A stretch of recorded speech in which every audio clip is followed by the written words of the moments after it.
Muslims don't follow that example, or unaware of that example, but the fact is that Muhammad himself was a warrior. He beheaded prisoners. He himself was a very violent man. British political commentator, cultural critic, and author Douglas Murray has just shunned the Muslims with unbelievable facts about Islam. Over the years, several questions have appeared regarding the nature of Islam as a religion. Some individuals argue about its credibility, especially with the violence that surrounds the religion. Other questions ask whether or not Islam is a tolerant or intolerant religion, and whether the implementation of the Shari'a law would do any good. Today we explore Douglas Murray's view of Islam and answer some of the questions surrounding the religion and the Muslims. One of Douglas's main arguments begins with the question of whether or not the nature of the leader of a religion affects the nature of the religion itself. Douglas makes a comparison between Christianity and Islam, stating that though he is an atheist, he sees Christianity as a much calmer religion because of its leader, Jesus. According to Douglas, Jesus is a calm being, a person you can and should hope to be like, if the Bible is true about his nature, he added. Muslims, however, are led by Muhammad, who was a violent man and a warrior, having behind him thousands of Muslims for an army. He also cited that Muhammad beheaded prisoners. While making this point clear in debate, a Muslim in the audience countered, saying that though Muhammad was violent and did unspeakable evil to people, he preached peace and only was violent to people to attempt to extinguish the Islamic community. He also added that as a Muslim, he does all the teachings of Muhammad, including the giving of alms and preaching of peace. Of Islam's tenets, of the faith itself. When Muhammad very early on in his I follow the career... example of the Prophet Muhammad, peace be upon him, myself, in a day-to-day life. I don't go around beheading people. No. I do that because the Prophet Muhammad, peace be upon him, acted in a certain way. Douglas welcomed this idea but further pressed on his view of the Islamic leader Muhammad, saying that the violent events cannot just be ignored. This left the Islamic debater and Muslims in the audience speechless. I give talk to my neighbours. I reach out my hand to the elderly. I reach out my hand to the poor. I'm not saying you don't. I'm just saying that what I'm saying is that we can recognize the good things within Islam, the peaceable things in Islam. We cannot pretend that the verses that are violent and the violent doings of Muhammad did not occur. In another instance, Douglas called the debate into a question. He asked why Muslims protested when their leader, Muhammad, is depicted or drawn in a cartoon, but they do not protest when this same leader's name is used just moments before a Muslim commits a heinous crime, just like the 9/11ths of the United States. Those of us who are not Muslims, what we notice is too many Muslims, as has been mentioned already, who will riot in the streets and protest about somebody when they draw a cartoon of Muhammad, but when somebody called Muhammad Atta flies a plane into a tower and kills thousands of people, they remain silent. To this, the debaters and Muslims said nothing as they knew he had a point. The Imam, who was Douglas's opposition during the debate, brought a new face to claims that Muslims were outrightly violent. He even went further to quote the Quran. He pointed out quite literally that Islam was about peace, and stated that their holy book, the Quran, asked that if they are oppressed violently, they should pick up their arms and weapons and respond violently for their own protection. And if the enemy makes peace, they should also make peace. To make reference to are followed by certain verses that talk about, in fact, when the Muslims picked up arms, it was if you look at the hermeneutics of the verses, the Muslims are given permission to pick up arms in defense. The verses also continue to say, if the enemy offers a hand of peace, you make peace. Islam inherently is about peace. It is about peace. But Muslims have misused the religion, and I'll be the first to condemn. While he was applauded for this, Douglas' counter was one that shook the grounds of the debate.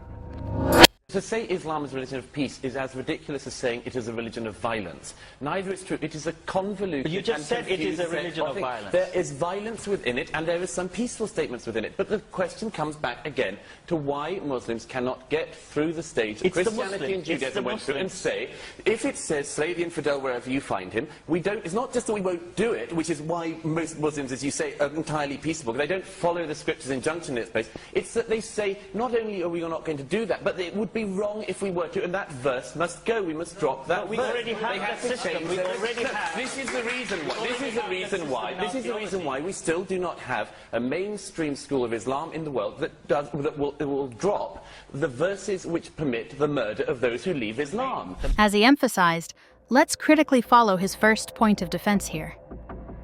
The idea that Islam is a religion of peace, as the Imam said, might be a little bit off the mark. All religions have a violent side, even Christianity. This was exactly what Douglas was pointing out. Douglas also pointed out that some parts of Islam are cut out and ignored, and individuals who had tried to reveal these sides and analyze them for the public were all criticized and punished. It almost seems like the religion is trying to hide something really dark. This was one of the events that motivated Douglas to stand against the Muslims. What are they hiding? Any religious text, whether be it Christian, Muslim, whatever, there are millions of interpretations, and the problem is not Islam specifically, the problem is religion, because if you say to me that you're a big fan, if you say to me, Nicky, that you're a big fan of David Cameron's ideas, I can say to you, if I choose to, well, I think you're an idiot, I think his ideas are ridiculous. But if you say to me, I'm a big fan of the ideas of the Prophet Muhammad, and I say, well, I think you're an idiot and his ideas are ridiculous, that's an outrageous and controversial statement. We have to be allowed to question these things. A new question came up about scriptural interpretations, where a member of the audience emphasized on how the holy books like the Bible and the Quran have been read wrongly or interpreted to the extreme several times. This member also made it clear that in the process of questioning these seemingly wrong interpretations of an Islamic writing, Muslims would see it as a racist act and would quickly shun the questioner, thereby making their interpretations and readings unquestionable. Indeed, this was a big deal in the Islamic religion, as a lot of ex-Muslims left the religion all because they weren't allowed the freedom to ask questions and counter these wrong teachings and interpretations. Another individual added that Islam does advocate violence, making reference to the jihad texts which she believes is still in force. In actual fact, I have had this checked, and the commentaries and the manuals all agree that the jihad texts are still very much in force and the peaceful verses have been abrogated. Yeah. That is the problem with Islam. It does actually advocate violence. The jihad texts are scriptures of the Quran, which emphasize on the use of violence against oppressors in the establishment of the name of Islam. While these scriptures intend to be used for Islamic defense in the face of war, some Muslims have flipped it over, and they see it as a proclamation of attack, using it as backing for their violence and murders, even when they aren't faced by an exact threat. When these contributions by the audience were made, Douglas nodded. His points were as clear as crystal. In another debate, this time with Imam Anjem Choudhury, the question about whether Islam was a tolerant or intolerant religion was addressed. Douglas was among the special guests invited. And you believe, for example, in stoning to death for adultery, 100 lashes for fornication, and also death for those who abandon the faith, apostasy. You believe that? How can you say that this is a tolerant religion? The host asked Imam Anjem how Islam was regarded as a tolerant religion if it gave consent to punishments like stoning to death for adultery, flogging 100 lashes for fornication, and also death to those who abandoned the religion. Anjem Choudhury made use of the Shari'a in defending the tolerance of Islam, stating that if an action goes according to the Shari'a laws, it is tolerated, and if it doesn't, it is punished according to the Quran and the teachings of Muhammad. He also added that while this punishment might seem extreme, they also served as a deterrent from these unlawful doings, stating that the frequencies of these sins in the Quran were quite minimal because of the punishments that followed. This, indeed, was a valid point. After a long while of debate between Anjem and one of the guests, Douglas was given the opportunity to make his ideas known. Douglas started out with a brutal statement about Anjem Choudhury's belief, stating quite literally that the world was lucky that most Muslims didn't think like him. The whole hall applauded. Oh, we'd really be in trouble. Look,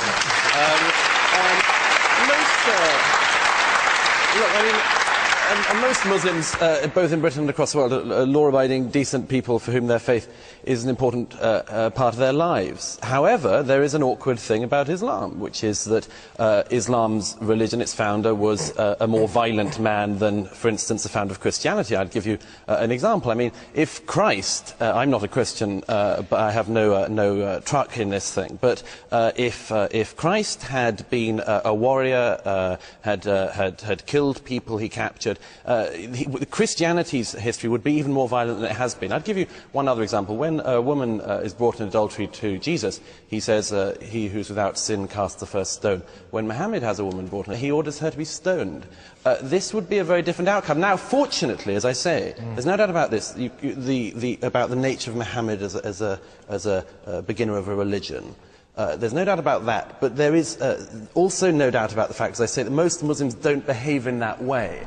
Before he was interpreted by a fellow guest, Douglas emphasized again on the founding father of the two major religions, Christianity and Islam, stating that their natures have quite frankly affected the religions. According to him, some of Muhammad's violent teachings and actions paved the way for Muslims to see violence as a tool against being oppressed, and to use it to keep the moral stance of the religion. Conversely, Jesus, for Christianity, didn't preach wars and extremely violent punishments, making the religion significantly more peaceful than Islam. Using the example of the woman who committed fornication, Douglas showed how these founding fathers affected the religions. When the woman was brought to Jesus by an angry mob, he asked that those who hadn't ever committed a sin should throw the first stone. Interestingly, no one did. On the contrary, when Muhammad was approached by a woman who had fornicated, he turned his back to her twice before then agreeing that she be stoned to death. This example, which Douglas used, showed the intolerant side of Islam, stating that it didn't just start as a law or anything, but was an action and punishment imposed by the Islamic forefather himself. This event, according to Douglas, also marked one of the first incidents where Islam took a violent and intolerant side, a proof that the religion was built on ferocity. One of the guests countered this idea, stating that Douglas had just taken a small yet extremist side of the Quran and of Muhammad as a leader, and used it to criticize the religion. He argued that Muhammad's turning away from the fornicator twice was a sign of forgiveness, and was similar to the way she was forgiven in the case of Jesus. He also added that the woman had mentioned that she wanted to be punished thrice, the first 2 times which Muhammad paid no attention to, indirectly saying that he didn't want to punish her and that she was forgiven. However, the 3rd time she made a request to be punished, Muhammad had to agree to her being stoned to death. Whether or not this view was true, Douglas's argument still remained valid to the majority of the crowd, who agreed that, indeed, the Islamic religion started out with a violent, intolerant leader. Till today, Douglas emphasizes well on Islam being a religion of violence and bondage.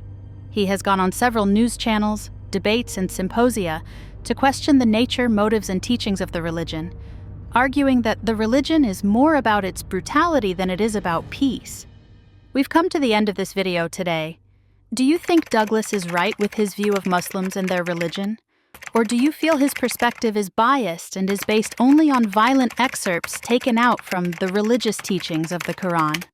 Let us know in the comment section. If you enjoyed this video, don't forget to give it a thumbs up and hit that subscribe button so you never miss an update. Make sure to also turn on notifications by clicking the bell icon.